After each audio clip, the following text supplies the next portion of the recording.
microbiologia e micologia clínica. A gente hoje, como conversamos, a gente vai realizar hoje, há uma semana antes da nossa prova, a revisão bimestral. Tudo aquilo que a gente viu no nosso semestre, né? Tudo isso com exceção da última aula, que é a aula de antibiograma, né? Então, a gente, na verdade, vai estudar da aula 1 até a aula 6. Foi o que foi combinado para a gente fazer para essa prova, tudo bem?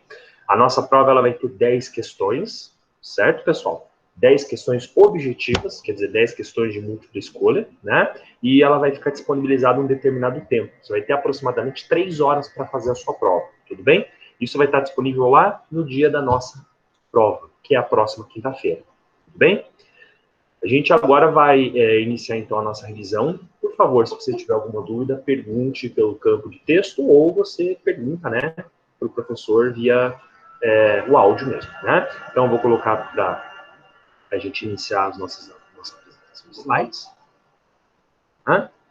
Bom, pessoal, caso de dúvida, fala aí para o professor, tá bom? Vamos agora começar a falar sobre o nosso assunto desde o primeiro dia de aula. A gente comentou lá no primeiro dia de aula que as bactérias que estão associadas a doenças, elas são chamadas de patógenos, ou agentes patogênicos, né? Os agentes patogênicos, eles não são bactérias normais que você encontra em qualquer lugar. São bactérias que têm estruturas, têm substâncias a mais.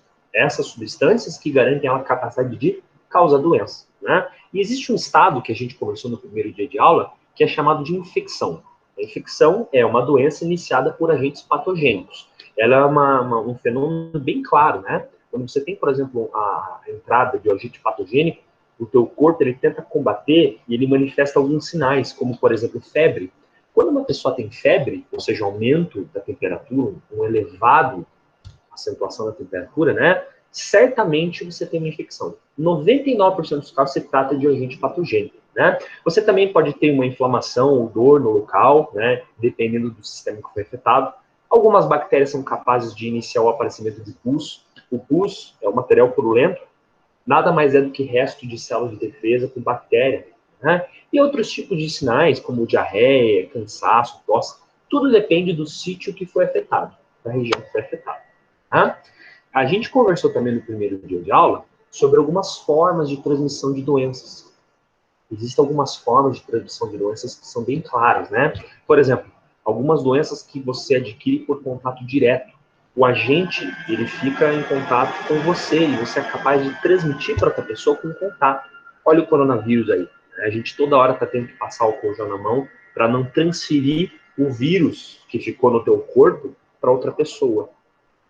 A gente também tem transmissão por contato indireto, ou seja, contato através de objetos, através de materiais que estão guardando a bactéria ou o vírus, né? Por exemplo, quando eu espirro numa superfície, quando eu espirro na minha máscara, por exemplo, eu não posso colocar minha máscara na cara de outra pessoa, né? Por quê? Onde eu espirrei, ali eu tenho material, ali eu tenho patógeno. E por material, ou seja, por contato indireto, eu posso transmitir para a pessoa. Tá? Uma forma bem clássica também é a transmissão por gotículas. Desde a microbásica a gente está falando que quando uma pessoa ela tosse e espirra, ela está carregando o patógeno junto. Né? Ela está transmitindo, às vezes, a muitos metros de distância. O vírus pode ser transmitido a vários metros de distância para outra pessoa, através dessa transmissão. Né? E aqui, a gente tem algumas formas de transmissão relacionadas a ambiente. Né? Então, transmissão por água. Existem patógenos, por exemplo, que quando você contamina água com fezes, você pode carregar esse patógeno por água. Giardia, por exemplo, é um parasita muito comum de você adquirir por ingestão de água, né? Ou a transmissão pelo ar comum. A gente vai falar de alguns vírus no segundo bimestre que são capazes de ser transmitidos por isso, por um ar poluído, contaminado, né? Transmissão por alimentos. Quando a gente fala um pouquinho de diarreias infecciosas, na aula que a gente só vai ter sobre isso, a gente vai falar alguns tipos de alimento, como carne bovina crua, pode transmitir doenças perigosas para a gente, né? E também transmissão por vetores, ou seja, transmissão por organismos, insetos em geral, por exemplo, uma mosca, um mosquito que transmite a dengue, por exemplo. Isso é transmissão por vetor, ok? Aqui eu acho que é uma forma mais clara para a gente essas formas de transmissão, né? Pessoal, ao longo da revisão eu vou dar algumas dicas para vocês do que vai ter na prova, tá? Estudem esses 2 últimos slides. Vai ter uma questão relacionada a isso. Tudo bem? Vai anotando as dicas aí. Bom, lá na nossa segunda aula, a gente falou um pouquinho sobre estrutura da célula bacteriana, né? Então, foi uma aula bem complexa, grande, né? E a gente falou que existe uma diversidade muito grande de bactérias no nosso ambiente, né? Mas, quando a gente está aqui na área da saúde, a gente quer estudar bactérias patogênicas. Então, a gente vai restringir toda essa diversidade para 3 grupos, né? A gente falou que os formatos mais comuns de bactéria são os cocos, são os bacilos, e lá no finalzinho são as espirais. Menos comum as espirais. Então, os principais são cocos e bacilos. Até agora, os patógenos que a gente conversou em aula, basicamente eram ou cocos ou bacilos, se você se lembra bem disso. Tá? A gente conversou que bactérias, elas são um tipo bem simples de célula. Elas são chamadas de procariontes. O que é isso?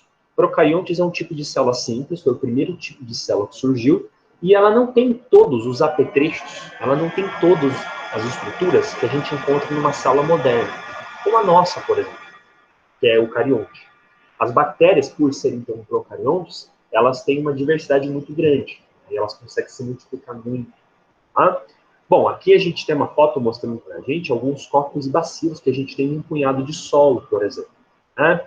É interessante que esses formatos comuns de bactéria, cocos, bacilos, eles apresentam alguns subtipos, algumas variedades. A gente já conversou sobre isso, né? Aqui, por exemplo, o professor está mostrando um slide que tem algumas variedades, por exemplo, diplococo, streptococcus, quando você tem uma fileira de bactérias, staphylococcus, quando você tem um cacho, né? Existem essas subdivisões.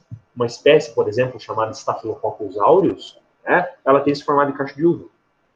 Streptococcus pyogenes, que a gente vai falar na revisão aqui ainda, formato de streptococcus de fileira aqui. Okay? Para a situação de bastonete, de bacilo, a situação é a mesma. Você também tem algumas subdivisões. Um bacilo isolado, por exemplo, ou bacilo aos pares, como o diplobacilo, enfim. Também apresentamos algumas variedades. E, por fim, a gente tem, de todos esses tipos que causam doença, o tipo menos comum, que é o espiral. Né? As bactérias espiral estão associadas a doenças muito graves, como cólera, como sífilis, né? Mas a gente também tem algumas variedades aqui, como o vibião, como espirilo, quando é um pouco maior, e a última maior de todas, espiroqueta, como a leptospirose. Várias curvas. Né? Você não precisa decorar formato. Formato de bactéria não é o tipo de coisa que vai ter em prova. Né? Porém, você tem que lembrar que na prova, o professor vai perguntar dos formatos mais comuns. Você tem que lembrar quais são os primeiros formatos. Beleza? Aqui a gente tem um slide que está mostrando para a gente a estrutura geral da bactéria. Né? Aqui a gente tem, por exemplo, uma bactéria com todas as pecinhas possíveis que ela pode adquirir. Por ser procarionte, a gente costuma falar que a estrutura bacteriana é uma estrutura simples. Porém, a gente percebe que a bactéria tem uma estrutura também que pode ser complexa se você começa a estudar detalhe por detalhe. Né? Uma bactéria não tem núcleo. Então, o material genético dela, como a gente pode ver aqui no esquema, ele está disperso no citoplasma. Essa estrutura aqui em roxo que a gente tem. Né? Mas a gente também tem outras estruturas, como, por exemplo, a presença de parede celular, que o professor já citou. Né? Também temos plasmídeos, esse pedacinho de DNA aqui, ó. Temos os flagelos, que é essa proteína aqui na forma de filamento.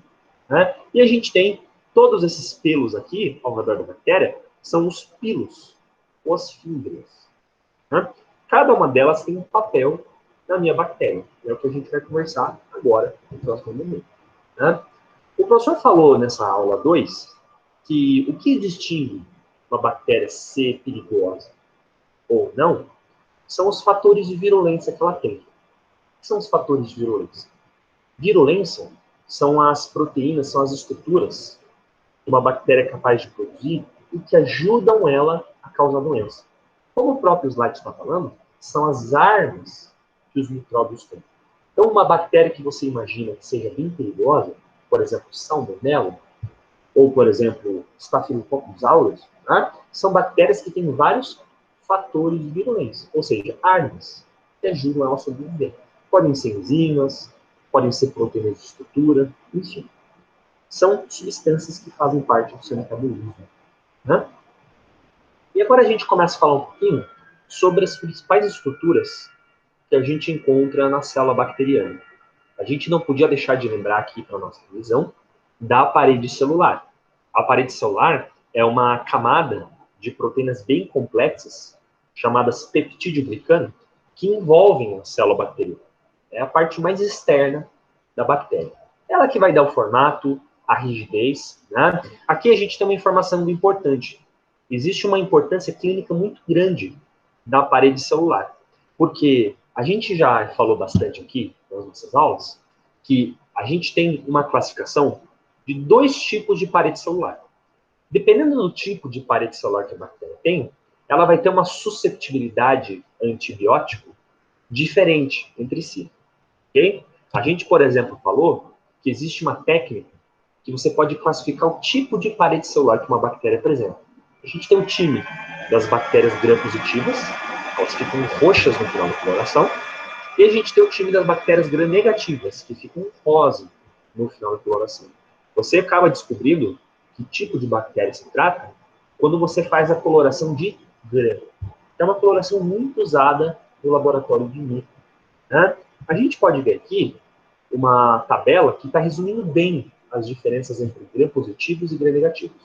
Eu peço para vocês estudarem isso com muita atenção, porque a gente tem de 1 a 2 questões na nossa prova falando sobre isso aqui. Tamanha a importância desse assunto.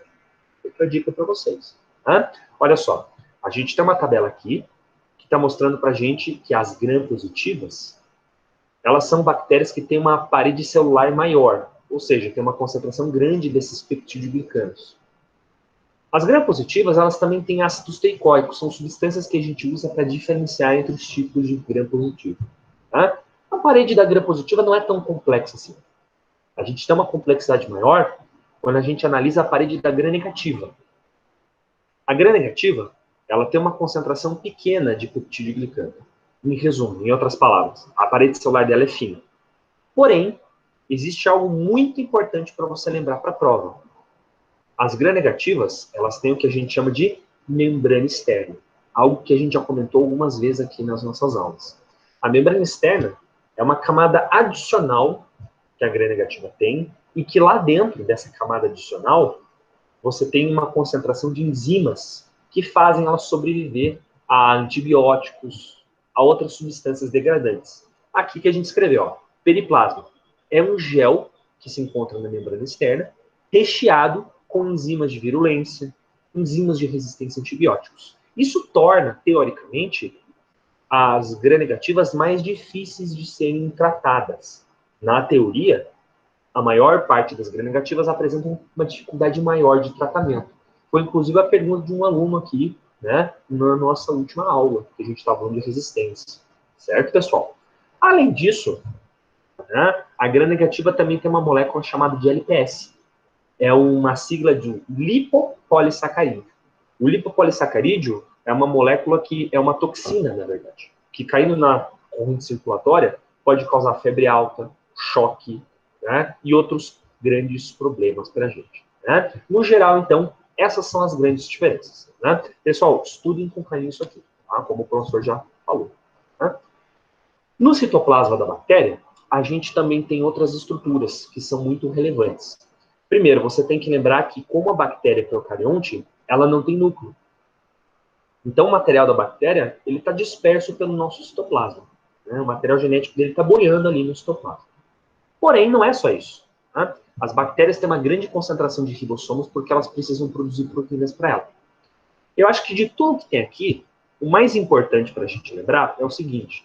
As bactérias podem ter pedaços de DNA espalhados ao longo da célula. Pedacinhos de DNA além daquele principal que eu acabei de falar. Eles são os plasmídios. Né? Os plasmídios são pedacinhos extras de genes, de material genético, que podem conferir vantagens às bactérias. Então, por exemplo, eu posso ter ali genes de virulência, fazer a bactéria causar doença, fazer a bactéria sobreviver mais tempo, genes de resistência a antibiótico, enfim, muitas coisas que melhoram a vida da bactéria, né? Facilitam a vida dela. E tem um grande detalhe, os plasmídios podem ser transferidos de uma célula bacteriana para outra. Então, as bactérias não só ficam melhores, como elas podem dar de presente para outras bactérias. Isso também é algo bem importante para a gente. bem? Continuando aqui nessas estruturas que a bactéria é capaz de ter, a bactéria, algumas pelo menos, 2 gêneros em particular, o Bacillus e o Clostridium, eles também podem desenvolver uma estrutura de resistência que a gente chama de endósporos. A gente não está falando de uma resistência antibiótica aqui. Isso aqui seria mais uma resistência contra as adversidades do ambiente. Quando falta alimento, né, a bactéria está num momento assim, difícil de sobreviver, ela pode montar uma estrutura de resistência, como a gente pode ver na foto aqui, ó. Você pode ver que algumas células, alguns bacilos aqui, ó, eles estão com uma estrutura meio abaulada na ponta. Vocês estão vendo? Essas bolinhas aqui que estão na ponta desses bacilos são chamados de endósporos, né? O que é isso? É uma forma de resistência que ela monta, né? Que vai fazer ela sobreviver contra a temperatura elevada, contra a falta de água, contra o alimento. Né? Existe um problema quando você tem, por exemplo, alimentos que estão contaminados com esses esporos, porque o teu corpo não tem como destruir isso quando você come. Você acabou de ler aqui no slide que ela é resistente a essas coisas, né? Resistente à degradação química, resistente à temperatura. Então representa um perigo muito sério para a gente, tipo o botulismo, por exemplo, né? Que é uma doença que se adquire comendo alimento contaminado. É muito comum, por exemplo, você ter esporos, endósporos, assim, contaminando solo e água. Quando 2 exércitos inimigos brigavam, era muito comum um exército tentar contaminar a água do outro, né, jogando restos de ossos, por exemplo. Né? Por quê? Ali nos ossos, a gente geralmente tem endósporos, né? E aí, quando a pessoa ia beber água, o exército inimigo morria de botulismo, ou de doenças mais sérias. Bem? Então, é um perigo muito grande para a indústria de alimentos. Tem alimento enlatado, por exemplo. Isso é um perigo sério. Tá? E a gente, finalizando aquela nossa segunda aula que a gente teve, a gente falou sobre algumas estruturas que a gente pode encontrar, pecinhas, estruturas ligadas na parede celular. Né? Por exemplo, algumas bactérias são capazes de produzir algo que a gente chama de cápsula. Ou seja, é uma proteção viscosa, é uma camada de muco que facilita a bactéria se ligar em superfícies ou alguns epitélios do nosso organismo, como, por exemplo, o epitélio do pulmão. Né? Além disso, faz a bactéria conseguir escapar das células de defesa. Aqui nessa imagem, a gente pode ver aqui ó, uma coloração de Gram, e vocês estão percebendo que a gente tem aqui ó, vários bacilos que você tem um halo transparente ao redor de cada célula, né? Esse halo transparente é a cápsula, que é uma camada viscosa e o corante de Gram não conseguiu penetrar. Né? Existem várias bactérias que têm essa cápsula e que dificultam o combate. Por exemplo, diplococos, por exemplo, que causa pneumonia. Né? Além disso, a gente também falou dos flagelos, que são esses filamentos de proteína, esses pelos que a gente encontra aqui na bactéria e possibilitam a bactéria se movimentar. Né? Os flagelos, eles são bem interessantes porque eles é que vão fazer a bactéria sair de um lugar para o outro em busca de alimentação. As bactérias também têm uma capacidade de se aderir utilizando os flagelos. A gente tem bactérias que têm um flagelo, bactérias que têm um tufo de flagelo aqui, como a Salufrotric, ou bactérias que têm flagelos pelo corpo inteiro. Quanto mais flagelos, mais virulenta aquela bactéria é. Maior a capacidade de movimentação da bactéria. Tá? E para finalizar essa segunda aula aqui, a gente também falou das fímbrias, ou pílis, que são essas pontes, essas estruturas também de pelos, né, que são responsáveis pela transferência de DNA de uma bactéria para outra. Se você lembrar, o professor falou que esse DNA aqui são os plasmídios, são aquelas moléculas de DNA que uma bactéria pode ter. Né? Uma bactéria vai passar material genético para outra através dessa ponte, através das fímbrias. Então, por exemplo, uma bactéria pode transferir genes de resistência para outra. Ok? Uma bactéria que é resistente passa gene de resistência para outra. Passa um gene virulento para torná-la mais perigosa para sua parceira. Bem? Pessoal, eu peço que vocês estudem esses 3 últimos slides aqui com carinho, porque uma questão de prova vai envolver um desses 3 slides aqui. Né? Ó, eu já devo ter dado umas 4 questões de provas para vocês, hein? Fica ligado aí, pessoal. Tá? Vamos lá, então. O professor vai dar a aula 3, e daí quando o professor chegar na aula 3, eu vou fazer uma pausa para quem tiver dúvida poder perguntar alguma coisa. Se você está com alguma dúvida, acumula aí. Daqui uns 5 minutinhos o professor para a gente responder. Tá bom? Vamos falar agora, na aula 3, de meios de cultura. Por quê? Bom, agora a gente tem que fazer a pulada, né? da parte teórica para a parte prática. Tá? A gente falou um pouquinho dessas bactérias e a gente já estudou nas nossas aulas algumas bactérias bem patogênicas, né? Agora a gente tem que fazer aquele pulo para descobrir como que a gente trabalha, como que a gente diagnostica essas bactérias com amostras, né? Antes de mais nada, a gente tem que lembrar um pouquinho como funciona o crescimento de uma bactéria em meio de cultura, né? Aqui a gente tem o que a gente chama de curva de crescimento. Essa curva de crescimento a gente não precisa nem decorar, na verdade, né? Só de olhar o que está acontecendo aqui na curva, a gente tem uma curva que está mostrando o tempo pela nossa população de bactérias. Você já consegue ter uma ideia do que acontece, né? Então, toda bactéria que cai no alimento, seja numa plaquinha, seja num alimento qualquer que está na geladeira, por exemplo, ela vai se preparar nas primeiras horas, né, para que ela possa se dividir. Então, a primeira fase aqui da curva não é a multiplicação propriamente dita, mas preparo químico, só que é chamado de fase lag. Tá? Quando a bactéria está preparada, aí a gente entra na fase 2. Essa fase 2 é a fase propriamente de multiplicação. A fase mais importante, possivelmente, né? É a fase que a gente chama de fase log. Aqui que ela aumenta a sua população. Bom, quanto maior a quantidade de nutrientes, maior a fase log. Porém, chega uma hora em que as bactérias acabaram com o nutriente.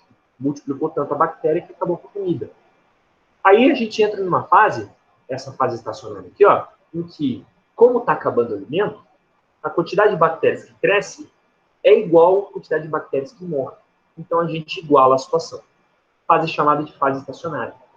Por fim, chega um momento que já não tem mais nenhum alimento e não há nenhuma outra alternativa a não ser a população declinar. As bactérias começam a morrer. Né? Essa curva aqui varia o tempo de uma espécie para outra.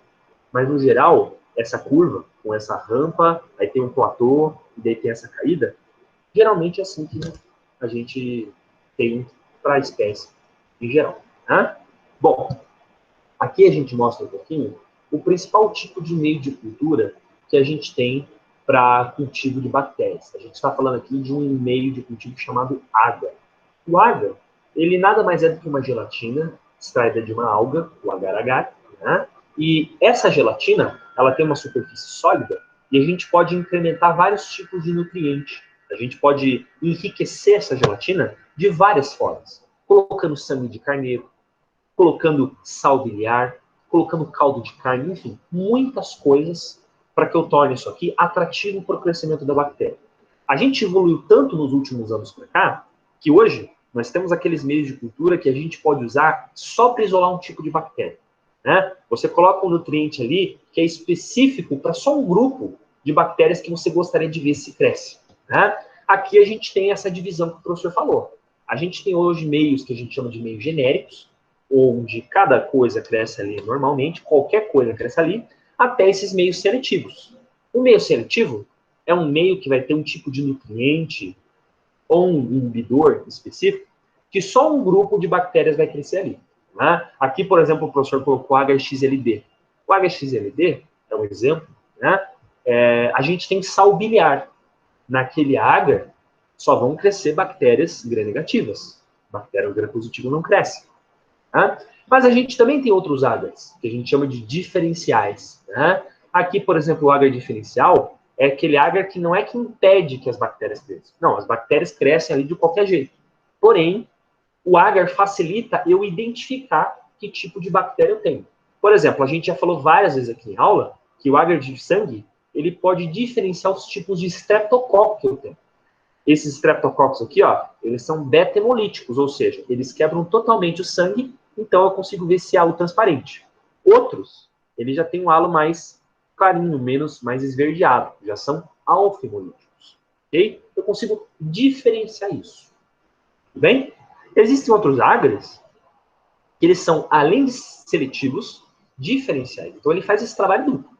Um grupo pequeno de bactérias cresce ali, e essas poucas bactérias que crescem ali, eu ainda tenho a chance de diferenciar o que eu apresento. Aqui o agar-manitol, por exemplo, só cresce Staphylococcus, porque ele é um agar que tem um alto teor de sal. Então aqui só vai crescer Staphylococcus. Além disso, ele ainda me diferencia. Quando eu tenho aquela bactéria patogênica, Staphylococcus aureus, ela fica amarela. Os outros Staphylococcus, eles ficam vermelhos. Aqui nesse slide a gente tem o agar-maconque, por exemplo. O agar-maconque ele tem sal biliar. Então, só crescem bactérias gram-negativas, as positivas não crescem aqui, e além disso, ele me diferencia quem come lactose de quem não come. Então, por exemplo, essa parte rosa aqui, ó, eu tenho uma Escherichia coli, uma bactéria gram-negativa que metaboliza a lactose. Então, ela é lactose positiva. Por outro lado, a salmonela ou a shigella são bactérias gram-negativas, né? E que não comem a lactose. Então, elas ficam brancas. Olha que interessante, né, pessoal? Quando a gente está no laboratório, isso acaba facilitando muito a nossa seleção, o nosso diagnóstico. Aqui o professor mostrou alguns exemplos de meios de cultura seletivos que a gente tem, né? Então, a gente pode, por exemplo, ter meios que servem só para manter culturas puras. A gente tem alguns meios que servem só para o isolamento de bactérias no intestino. Então, olha quantos, né, pessoal? Maconque, SS, selenito, tetrationato, bastante sofisticado isso. Né? Isolamento específico para bactérias, para fungos, por exemplo. Outros agres que servem só para bactérias exigentes. E até mesmo aqueles agres que servem só para micobactérias. Existem vários outros. Esses aqui não são os únicos. Eles são os mais comuns, mas eles não são os únicos. Então, olha que variedade incrível a gente tem, né, pessoal?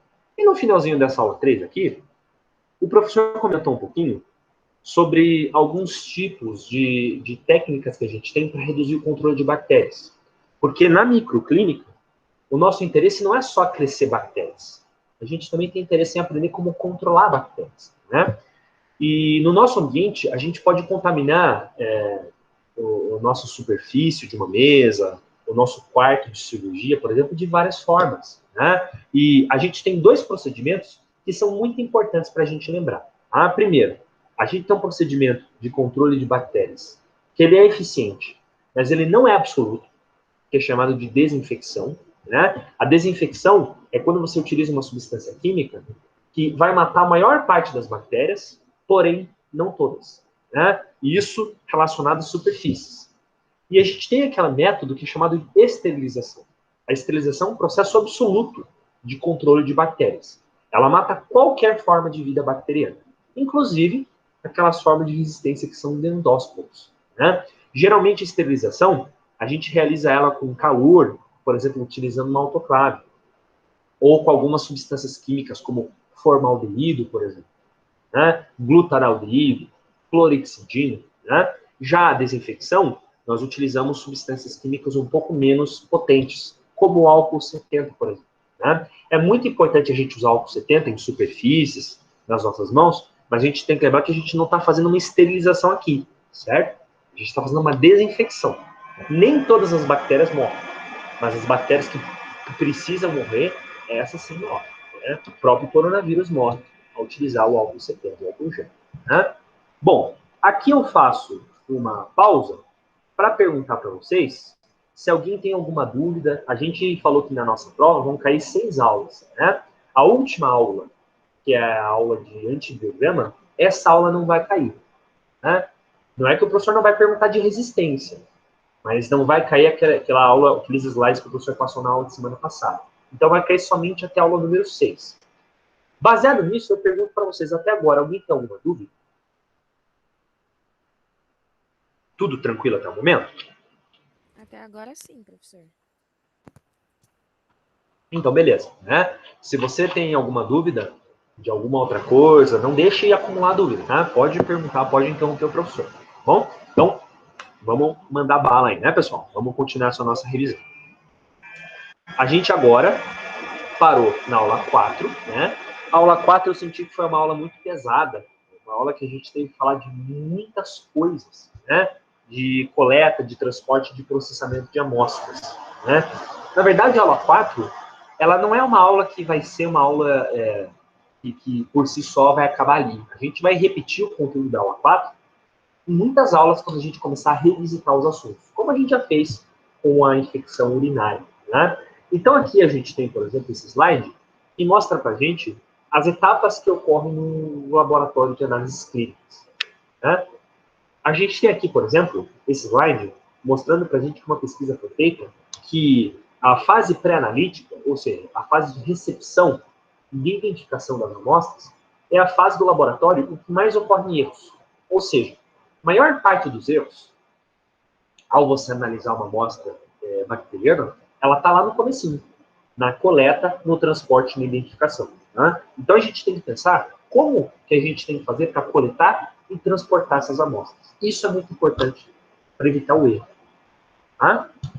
Bom, nesse slide aqui, o professor mostra alguns dos materiais biológicos que a gente mais utiliza para diagnóstico de infecções bacterianas. Né? Então, por exemplo, urina, escarros, fezes, feridas de abscesso, né? Aquelas coleções de pus que a gente tem, por exemplo, no sistema tegmentar na pele, né? Secreções oculares, do pavilhão auditivo, da orofaringe e também do sangue. Tá? Essas são algumas, na verdade, as principais amostras que a gente tem.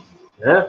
O professor comentou nessa aula 4 que existem algumas amostras que não são interessantes para a gente utilizar para processamento, para pesquisa de bactérias. Né? São essas aqui, ó.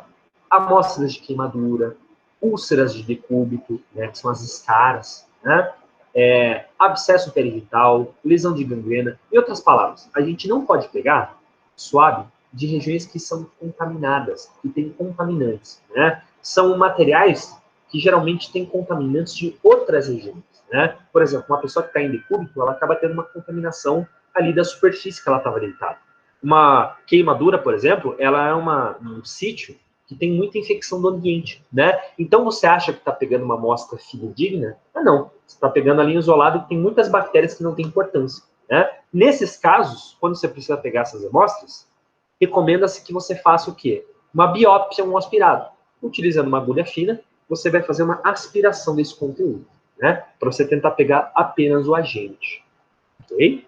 Bom, falar um pouquinho primeiro sobre transporte, né? Quando você precisa, por exemplo, coletar a amostra de uma pessoa para levar para o laboratório, quando essa pessoa não está ali, a gente tem alguns procedimentos que a gente normalmente realiza, né? A gente aqui, por exemplo, no geral, pode utilizar esse meio de cultura que se chama Steward, né? E o Steward é interessante porque ele tem indicativo de pH que mostra para a gente se a nossa amostra é fidedigna ou não, se houve contaminação ou não, né?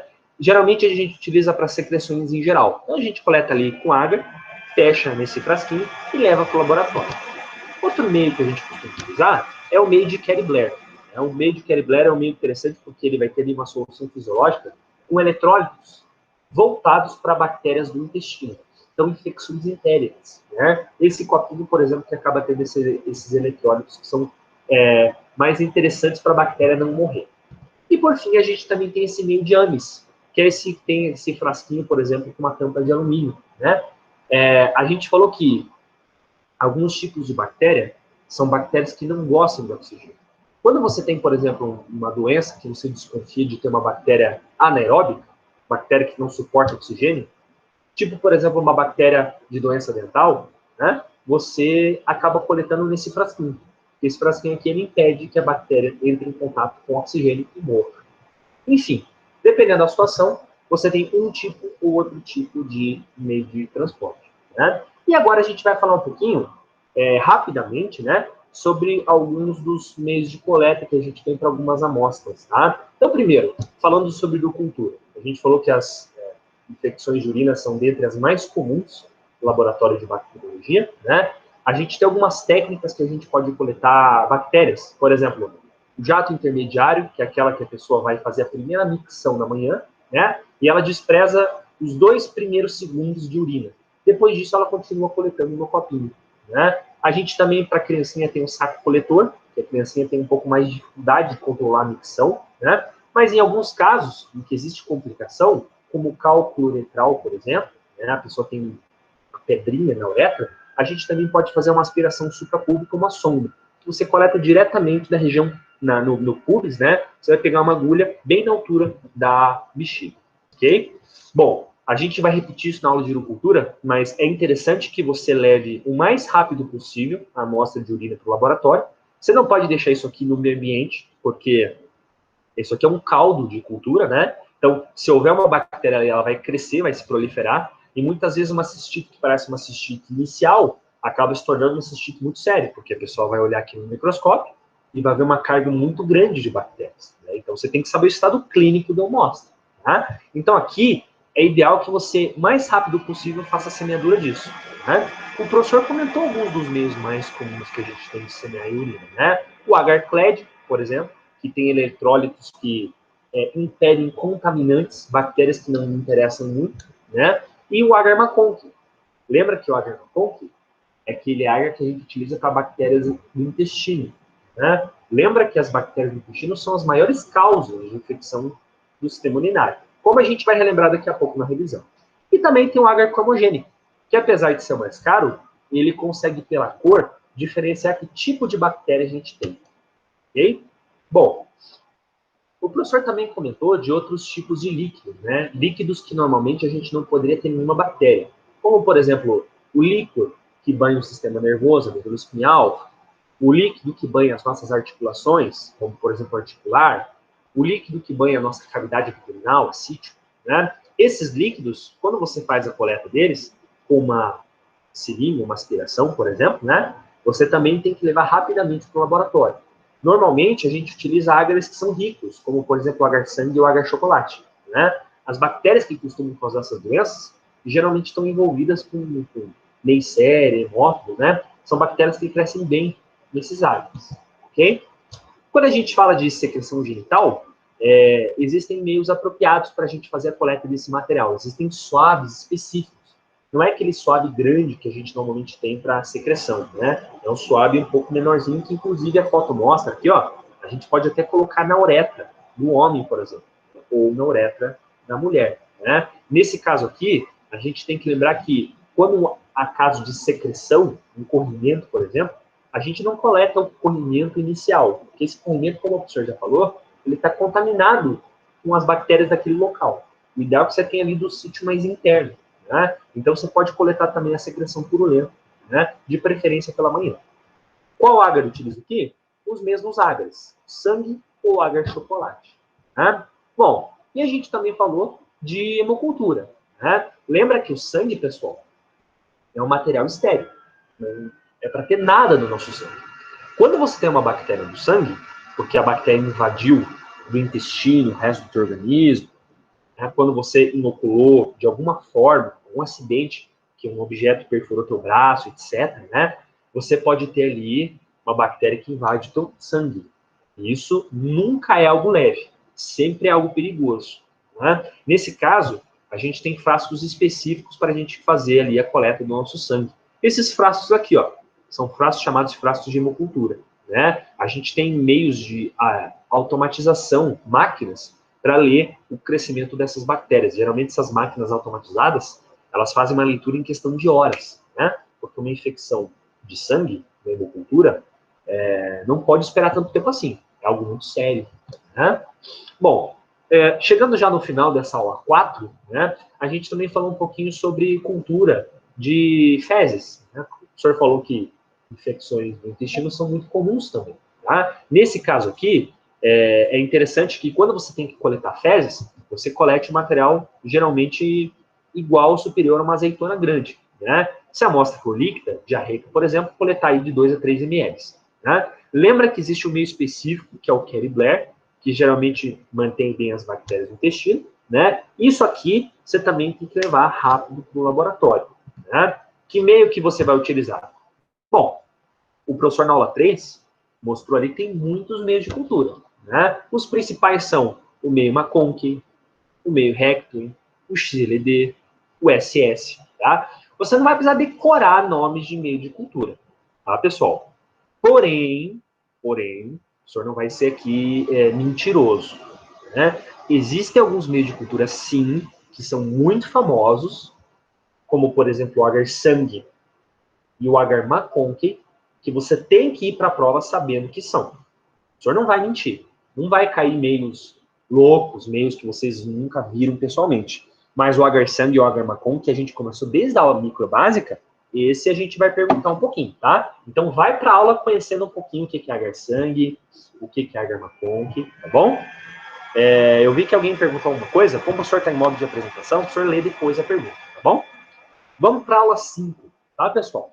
Na aula 5 aqui, a identificação microbiana, a gente, então, sabe como coletar as bactérias, e agora a gente vai conversar um pouquinho como a gente diferencia essas bactérias. Por que eu estou falando isso? Pode ser muito confuso para vocês, quando a gente começa a falar assim, o Staphylococcus é uma bactéria Coccus gram-positivo. Streptococcus é um Coccus gram-positivo. Aí você fica, peraí, professor, você está falando esses nomes de gênero para mim, mas se eu um dia fosse trabalhar no laboratório, como que eu vou diferenciar? Você está falando que tudo é Coccus gram-positivo? Ou tudo é bacilo gram-negativo? Como que alguém consegue? Primeiro, tem importância isso? Diferenciar a bactéria? E segundo, como que alguém consegue diferenciar isso? A aula de identificação microbiana serve para isso, né? A gente tem que aproveitar os detalhezinhos químicos, as diferenças químicas que as bactérias têm entre si, para a gente chegar em qual bactéria a gente tem. Por que isso é importante? De novo, eu realço a importância disso. O tratamento, quer dizer, o ato de salvar vidas, de acabar com infecções, depende de você descobrir qual espécie você está falando. Então, isso é fundamental para a gente. Não é academicismo, né? Não é você passar pela faculdade para você ver tudo isso teoricamente. Não. Tem uma importância prática muito grande. Né? E aqui, então, a gente começa a falar de algumas bactérias, alguns nomezinhos que, nessa altura do campeonato, já devem fazer parte do teu repertório mental. Quer dizer, a gente já falou um pouquinho sobre isso, então você tem que conhecer. Tá? Primeiro, gênero Staphylococcus. Esse é um dos gêneros que mais causam doenças para a gente. Pessoal, a gente já falou bastante aqui de Staphylococcus, algumas espécies, né? 1/3 de todas as infecções são causadas por esse gênero, ok? Amplamente distribuídos na natureza. Geralmente eles estão associados a doenças de pele, tudo bem? Aqui a gente tem as principais características dos Staphylococcus. Então, eles são Coccus gram-positivos, né? Professor, eu quero um macete, assim, por exemplo, né? Você fala alguns nomes, eu não sei quando você está falando, por exemplo, quando é Coccus gram-positivo, quando é Coccus gram-negativo. Tem um macete para eu saber, só pelo nome, que tipo de bactéria, que tipo de parede celular ele tem? Tem sim, pessoal. Quando a gente tem um gênero masculino, a gente está falando de um gram-positivo. Staphylococcus, Enterococcus, são gêneros, são substantivos positivos, não são masculinos, não são? Então a gente está falando de um Coccus gram-positivo. Quando o nome é feminino, Salmonella, Shigella, Escherichia, a gente está falando de gram-negativo. Terminou com a letrinha A no final, gram-negativo. Olha um macete legal para você. Né? Não que vai cair na prova isso, mas é um macete para você aí ter já uma experiência de vida. Tá? Bom, continuando então, né? Staphylococcus. Staphylococcus, gênero masculino. Ou seja, estamos falando de gram-positivo. Tá? São bactérias anaeróbicas facultativas, são imóveis, não esporulam, e aqui vem uma informação importante. Elas são catalase positivas. O professor falou que catalase é um tipo de enzima que faz a bactéria conseguir sobreviver contra algumas substâncias produzidas por células de defesa. Ok? A temperatura ideal delas é 37 graus. O professor falou que os Staphylococcus estão normalmente envolvidos com infecções de pele. Então, por exemplo, a gente tem aqui escaras, a gente tem algumas doenças chamadas impetigo, intertrigo, doenças específicas de pele que são, na sua maioria, causadas pelo gênero Staphylococcus. Né? Aqui você vê a mão de uma criancinha, por exemplo, aqui, né? Esse intertrigo, né? Esse problema aqui entre os dedos, e você vê até descamação na pele. Tá? Você pode observar que a maior parte dessas imagens aqui, ó, está mostrando a presença de pus nas feridas. Por que isso? Staphylococcus é uma bactéria piogênica, ou seja, piogênico, formador de pus. Okay? Aqui a gente tem uma diferenciação muito importante do gênero Staphylococcus. A gente tem a bactéria chamada Staphylococcus aureus, que é a representante principal do gênero, a mais patogênica, né? É uma bactéria muito envolvida em doenças de pele, doenças do sistema respiratório, né? Ela é uma bactéria que tem essa enzima que é muito importante, chamada coagulase. A coagulase é uma enzima que destrói fibras, fibrinas, né? O corpo tenta cicatrizar e o Staphylococcus, ele acaba com isso. É uma forma dele conseguir se disseminar para maiores ambientes, né? E até existe uma versão da Staphylococcus que é resistente a antibiótico, que o professor falou na última aula, que é o Staphylococcus aureus resistente à amoxicilina, resistente à maior parte das penicilinas que nós temos hoje, né? Teoricamente, a penicilina deveria matar Staphylococcus aureus. Porém, nas últimas décadas para cá, surgiu essa versão resistente que tem essa sigla, MRSA, Staphylococcus aureus, resistente à meticilina. Então, olha o perigo que a gente tem, né, pessoal? Os Staphylococcus aureus têm essa tal dessa coagulase. Porém, os outros Staphylococcus, que também estão envolvidos em doenças, não têm a coagulase. Então, existem algumas técnicas para a gente diferenciar entre elas, que a gente vai falar daqui a pouco. Né? Outro gênero que o professor apresenta aqui é o gênero Streptococcus. Olha que curioso. Streptococcus são essas bactérias aqui em cadeias, em fileiras. Né?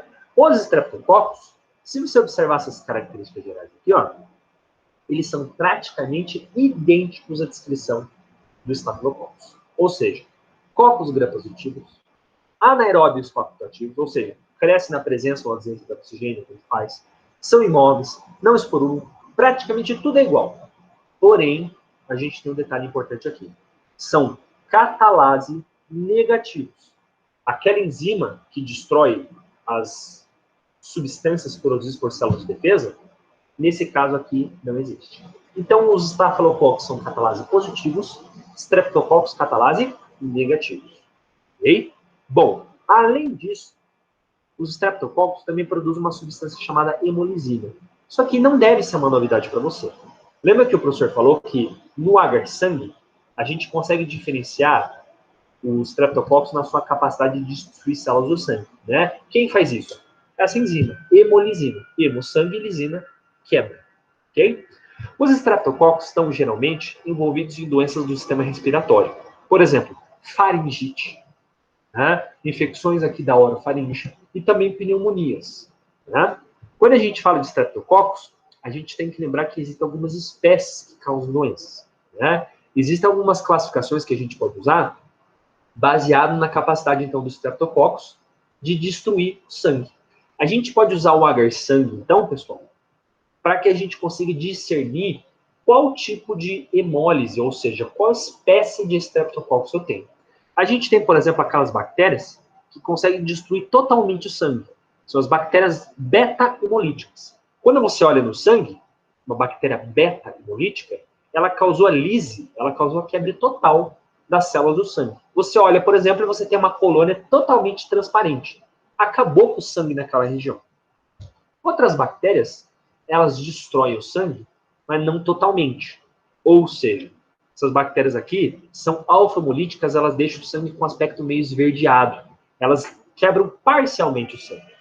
Por fim, a gente tem as bactérias que a gente chama de gama-hemolíticas.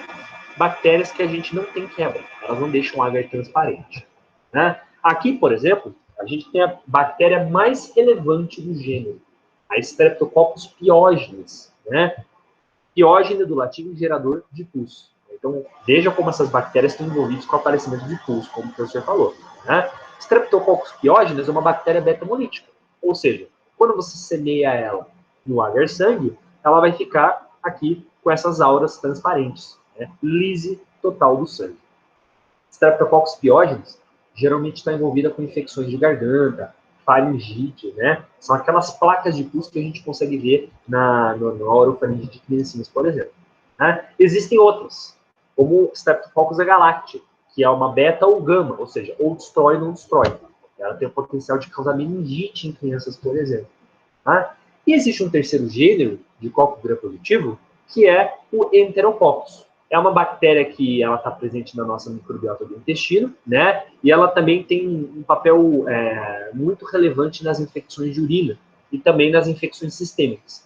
Qual que é o problema do Enterococcus em geral? Ele hoje é uma bactéria que tem muito problema com resistência a antibiótico, né? A gente pode ter, por exemplo, uma bactéria resistente à vancomicina, que é um antibiótico muito comum aí nos hospitais. Tá? Bom, tudo bem, professor. Você mostrou para a gente 3 gêneros, né? Como que eu posso estudar esse gênero aplicado à identificação bacteriana? Lembra que o professor falou que algumas bactérias são catalase positivas, outras são catalase negativas. Quando eu tenho uma catalase positiva, eu tenho, por exemplo, fazendo o teste da catalase, pingando um pouquinho de hidróxido de hidrogênio, né, peróxido de hidrogênio, eu posso descobrir se a minha bactéria está Staphylococcus quando o teste é positivo. Aparecimento de bolhas. Quando não há aparecimento de bolhas, ou seja, catalase negativo, eu tenho ou Streptococcus ou Enterococcus. Esse outro slide resume bem a situação para a gente. A gente começa a identificação dos cocos gram-positivos através desse teste da catalase. Se eu pingo peróxido de oxigênio e eu tenho a formação de bolhas, o teste é positivo. Ou seja, eu só tenho, então, Staphylococcus. Né? Aí eu tenho Staphylococcus. Eu quero saber qual espécie de Staphylococcus. Eu vou fazer a prova da coagulase. Por que isso? Lembra que o professor falou que só Staphylococcus aureus é coagulase positivo. Quando o teste da coagulase, a fibrina, ela não liquefaz, né? Quando ela fica positiva, eu tenho, então, o Staphylococcus aureus, que é a bactéria mais patogênica desse gênero. Quando eu faço o teste da coagulase e dá um teste negativo, eu tenho o quê? Staphylococcus coagulase negativos. Bom, voltando aqui atrás, na catalase negativa. Quando o teste me dá negativo, eu posso ter Streptococcus ou Enterococcus, né? Aí, como é que eu vou fazer para discernir qual tipo de bactéria eu tenho? Você joga no agar-sangue. No agar-sangue, você tem que avaliar o grau de destruição dele. Quando você tem um grau de destruição completa do agar-sangue, as colônias ao redor, elas estão destruindo totalmente aquele sangue, eu tenho uma bactéria beta-hemolítica. Quando eu não tenho a destruição do sangue, ou pelo menos parcial, ele fica verde, eu tenho bactéria alfa-hemolítica. Olha que interessante, né, pessoal? Eu ainda posso fazer alguns testes de sensibilidade a antibiótico para descobrir se eu tenho uma bactéria, por exemplo, que é sensível ou resistente, um fenótipo de resistência. Ok? Estudem isso, porque isso vai ter na prova. Bem, o professor vai perguntar na prova uma questão sobre agar-sangue. E como que a gente utiliza o agar-sangue para diferenciar entre os tipos de Streptococcus. Beleza? Bom, passando para outro tipo de gênero. Agora, esquece Coccus gram-positivo. Agora, falando sobre bacilo gram-negativo. Né? A gente falou que há uma família muito importante, que é a família das bactérias entéricas, as enterobacteriáceas. Essas bactérias aqui são uma família muito importante porque são principalmente associadas a diarreias infecciosas. Né? Aqui a gente tem algumas características das bactérias gram-negativas, as enterobactérias. Né? Elas são bacilos gram-negativos, né? Elas são anaeróbicas facultativas, ou seja, crescem na presença ou ausência de oxigênio. Né? A maioria delas são móveis, ou seja, tem aqueles flagelos para se movimentar. Né? São bactérias que não têm muita exigência nutricional. São catalase positivas. E uma informação importante, fermentam a glicose. Né? A gente tem vários agares, vários meios de cultura, e o principal deles é o agar McConkey, para a gente conseguir discernir os tipos de bactéria gram-negativa. Né? A gente não teve uma aula só sobre bactéria do intestino, então não vai cair muita coisa de bactéria no intestino. Né? Aqui a gente tem um slide rapidamente falando de cocos gram-negativos. O professor falou que de todos os grupos, os cocos gram-negativos são os mais raros no laboratório. Não é comum você achar coco gram-negativo. Né? Então, por isso, a gente tem duas bactérias aqui, Neisseria, que é associada à meningite, ou à gonorreia. Né? Normalmente, a gente utiliza o agar-sangue ou o agar-chocolate para diferenciar esse tipo de bactéria. Mas elas não são muito comuns. Okay? Aqui vem o último tipo de perfil de bactéria, que são os bacilos gram-positivos. Assim como os cocos gram-negativos, aqui também a gente não tem muita importância. Né? Geralmente estão associados a contaminações no laboratório. Né? Geralmente são utilizados com metodologias automatizadas. Normalmente não trazem muito problema para a gente. Tá? Dos 4 perfis de bactéria, cocos gram-positivos, bacilos gram-negativos, esses são os 2 principais problemas que a gente tem. É o que você tem que estudar com mais carinho. Ok? E a gente vai daí para a última aula agora, a aula relacionada à urocultura, a infecções de urina, né? Para a gente fechar essa revisão bimestral. Tudo bem? O professor falou que as infecções do sistema urinário são dentre as mais comuns. Infecção de pele, infecção urinária são as mais comuns que a gente tem no laboratório. Tudo bem? Por que isso? A anatomia ajuda muito as bactérias do intestino a causarem doenças na gente. A gente tem aqui, por exemplo, o sistema geniturinário do homem, e a gente pode observar que o homem ele tem uma uretra longa e ela está isolada no órgão sexual que é o pênis. Né? Porém, na mulher a situação é um pouco diferente. A mulher ela tem uma uretra que é muito próxima ao resto do sistema, aqui ao lúmen do sistema intestinal. Né? Então, a uretra ela acaba tendo um contato muito próximo com o sistema intestinal e, portanto, isso já é um fator de risco para as mulheres terem mais cistite, mais infecções do sistema urinário do que os homens. Né? As mulheres também têm aquela sazonalidade o período menstrual em que o pH vaginal ele varia, né? O pH vaginal, ao variar, ao ficar maior, ele ainda tem uma predisposição a infecções bacterianas. Então, a mulher tem alguns fatores de risco a mais para desenvolver essas infecções. Tá? A gente tem, geralmente, a cistite, um termo empregado para descrever infecção na bexiga. Porém, em alguns casos, a cistite ela pode evoluir para uma infecção maior.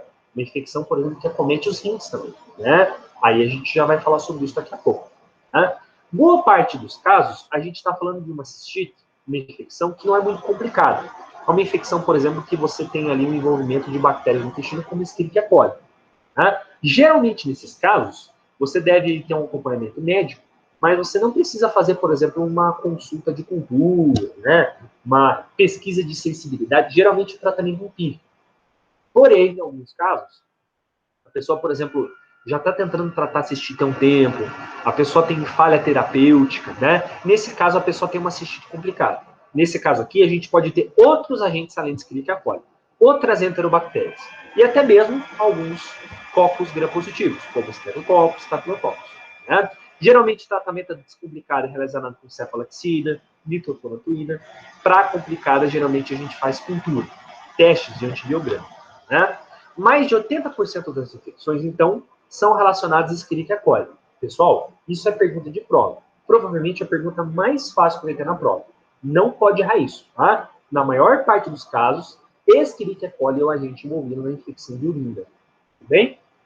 Porém, a gente também tem outras situações de outros agentes, como aqui, por exemplo, né? Proteus, enterococos, tudo isso vai variar muito. Geralmente, nas complicadas, aquelas hospitalares, você tem um maior número de agentes. Né? Para os idosos, a gente também tem algumas doenças de base associadas, né? Professor, Muitas vezes tem dificuldade em continência urinária, né? Às vezes já não tem mais o sistema imune trabalhando de forma tão sistêmica assim, então você tem alguns fatores de risco, ok?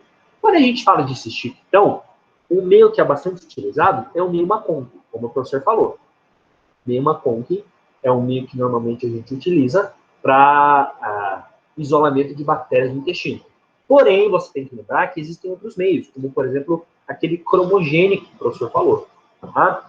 Muitas vezes, quando a cistite não é tratada, a cistite ela pode se desenvolver em algo mais complicado, que é a pielonefrite. O que é pielonefrite? É quando a infecção ela cresce em direção aos rins. Então, ela infecta os ureteres e vai aparecer nos rins. Geralmente é uma infecção que tem muita dor nos flancos, porque nesse caso já tem envolvimento dos rins, né? E a gente daí já tem que fazer algo um pouco mais sofisticado. Não só uma urocultura, não só uma cultura do agente da urina, mas também até mesmo uma cultura de sangue. Porque você pode ter ali, por exemplo, uma bactéria que está invadindo o teu sangue. Né? Como que a gente vai fazer o diagnóstico de infecção urinária? Primeiro, a gente faz um parcial de urina, né? Ou seja, uma análise química na nossa urina, mas a gente também faz uma bacteroscopia do sedimento urinário. A gente olha a amostra urinária no microscópio. O mais importante de tudo, cultura da urina. Colocar a urina num meio de cultura. Isso se chama urocultura.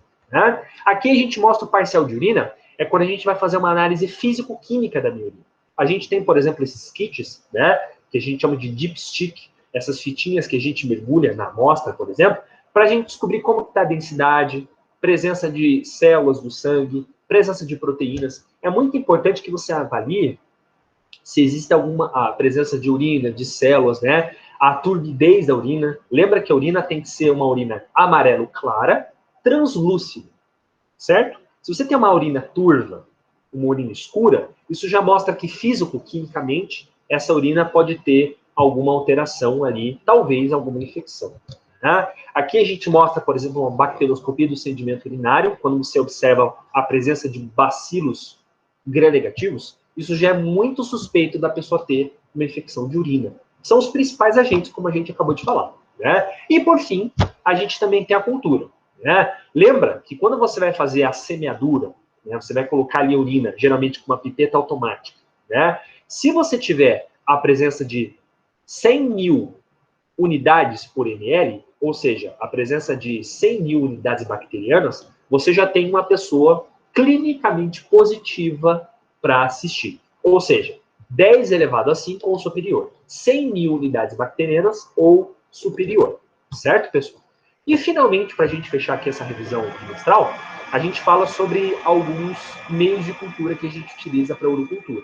Varia bastante de prática para prática, né? Primeiro, o Agar-Clad. O Agar-Clad ele tem eletrólitos que permitem o crescimento das bactérias do intestino, são os principais agentes, e ele impede o espalhamento de contaminantes, como proteus, por exemplo. Né? O agar-cromogênio, que é o mais caro, porém, ele é um agar bastante utilizado, que ele tem a vantagem de, dependendo da cor que apresenta, identificar que tipo de agente a gente tem ali prejudicando a pessoa. Então, Escherichia coli fica rosa, Enterococcus metálico, Klebsiella verde, enfim. Ele fornece para a pessoa que tipo de agente suspeito que a pessoa pode ter. E, finalmente, o agar-macon, que o professor falou bastante em aula. Né? No caso de cistite complicada, tem que lembrar que a gente tem que fazer o teste de susceptibilidade. Colocar ali discos de antibióticos para descobrir qual será a melhor resposta para aquele patógeno. Bom, pessoal, acho que a gente está de parabéns, né? Porque a gente fez uma revisão de 6 aulas em 1 hora, né? Eu agora vou destinar esse espaço aqui a gente perguntar algumas dicas, né? Deixa eu ler se alguém tem uma pergunta, né? Deixa eu ver. Beleza, Elisa? Ok. Giovana, professor, depois se você puder corrigir as perguntas que você fez, tem 2 que fiquei em dúvida, tá? Eu vou fazer o seguinte, eu vou fazer isso por e-mail, tudo bem? Porque agora o professor não vai lembrar das perguntas que o professor fez, tá? A não ser que você me relembre das perguntas, né? Beleza, então. Pessoal, tem alguém que tem alguma dúvida específica? Professor, Oi. você fez uma última pergunta, você lembra?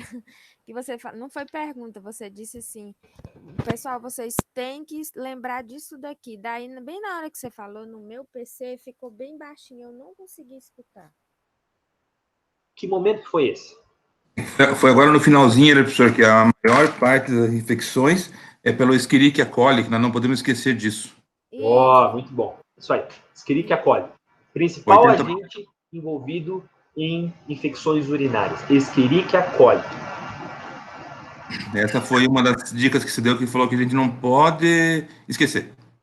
Isso aí. Isso mesmo. Alguma outra pergunta, pessoal?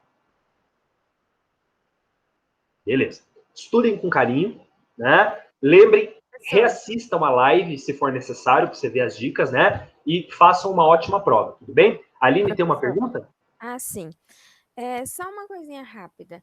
No caso Tranquilo. da faringite, desculpa, no caso da faringite, tudo que termina com ito não é relacionado à inflamação? Isso mesmo. Por que ela apresenta pus? Isso. Você tem que lembrar, Aline, que boa parte das inflamações são causadas por infecções. Cistite. Entendi. Cistite é uma inflamação, mas que na maior parte dos casos só é uma inflamação porque foi causada por uma infecção. Entendeu? Então, assim, é como se chegou na infecção, é como se o caso da... Chegou na inflamação, o caso da infecção já está sendo bem ruim, né?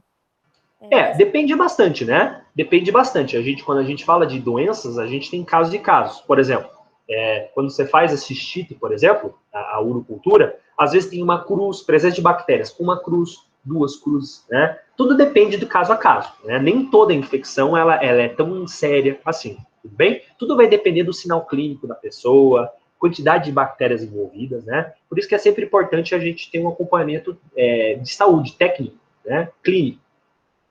Bem? Beleza, então, pessoal. Eu desejo para vocês uma ótima semana de provas e você pode utilizar o nosso e-mail para perguntar coisas se você tem dúvida, tá bom? Desejo a todos uma ótima semana, pessoal. Obrigado, professor. Tchau. Obrigado a vocês. Obrigado. Boa semana. Valeu, pessoal. Um grande abraço a vocês.